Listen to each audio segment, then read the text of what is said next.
Pagpalang gabi po sa inyong lahat. Dito po tayo upang magtinda ng mga balot. Ngayon po ang i-share ko po sa inyo ay kung paano po makahanap ng magandang pwesto. At ituturo po natin kung saan ba talaga ang tamang pwesto upang maraming suki tayong maging suki sa pagtitinda ng balot. Kaya po mga idol, nakaready na po ang ating mga paninda, chicharon, balot Pinoy. Ready na rin po ang speaker natin para di na po tayo magsigaw-sigaw. Ayan po, may mga presyo na rin po. Para po hindi na po nagtatanong ang mga bibili sa ating balutan. Ayan. Ngayon po mga idol, kailangan po niyo makuha ang teknik kung paano naman makahanap ng magandang pwesto. At ituturo ko po sa inyo kung saan tamang pumisto, mga maraming tao na kung saan po ay kailangan po natin yan mga idol. Ayan.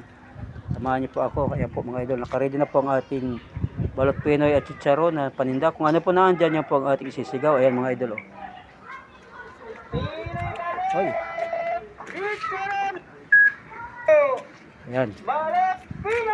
Medyo mahina mga idol.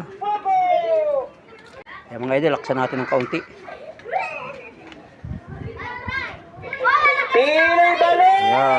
Nakaready na po ang ating Ayan po. Arangkada na po tayo mga idol sa ating pagtitinda mga idol. Umpisa naman po ang isang balot vendor sa pagtitinda ng balot. Ayan. Chicharon Pogo! Balot Pinoy! Chicharon po tayo agad mga idol.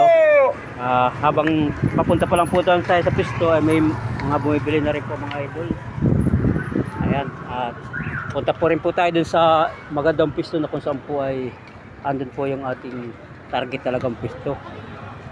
Samahan niyo po ako mga idol. Ayan mga lode di pa po tayo nakakarating dun sa ating pupuntahan ay may mga nadadaanan na po tayong mga suki. Dahil tayo po ay may sound din. Mayroong thank you boss, thank you. Ayan. Punta na po tayo doon sa target natin pwesto na kung saan po ay kailangan malaman din po ninyo na kung paano po talaga ang tamang diskarte at paano ang magandang, saan makakakuha ng magandang pwesto mga idol.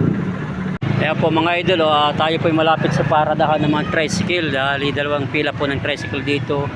Mayroong violet at mayroong dilaw. Doon po tayo sa violet naman pupunta. Kaya po mga idol, mga violet at tricycle na kung saan po dito po yung pwesto natin na target. Sa yan mo, kabilang pong tricycle yan, violet, at malapit na po tayo sa ating pwesto na pupuntahan. Yan po ang pinaka tekniko na kung saan po ay daanan ng mga tao at mayroon pa po tayong peryahan na pupuntahan. Ayan mga boss, idol, ayan po may mga nakapisto na po mga titinda ng mga mga pisto nila. Ayan po, may mga tinda na rin po sila dyan. Ayan mga boss, mga kasamahan natin mga vendors. Ayan po mga boss, mga idol, ayan naman kasamahan natin mga vendors na kung saan po. Diyan po ang pisto niya at doon naman po ako sa kabilang kanto. Ayan po mga idol, ang pipisto po natin ay Piryahan at malapit din po tayo sa Dali Store. At yan po ang pinaka-technique po natin na kung saan po ang mga tao ay dumadagsa po paggabi.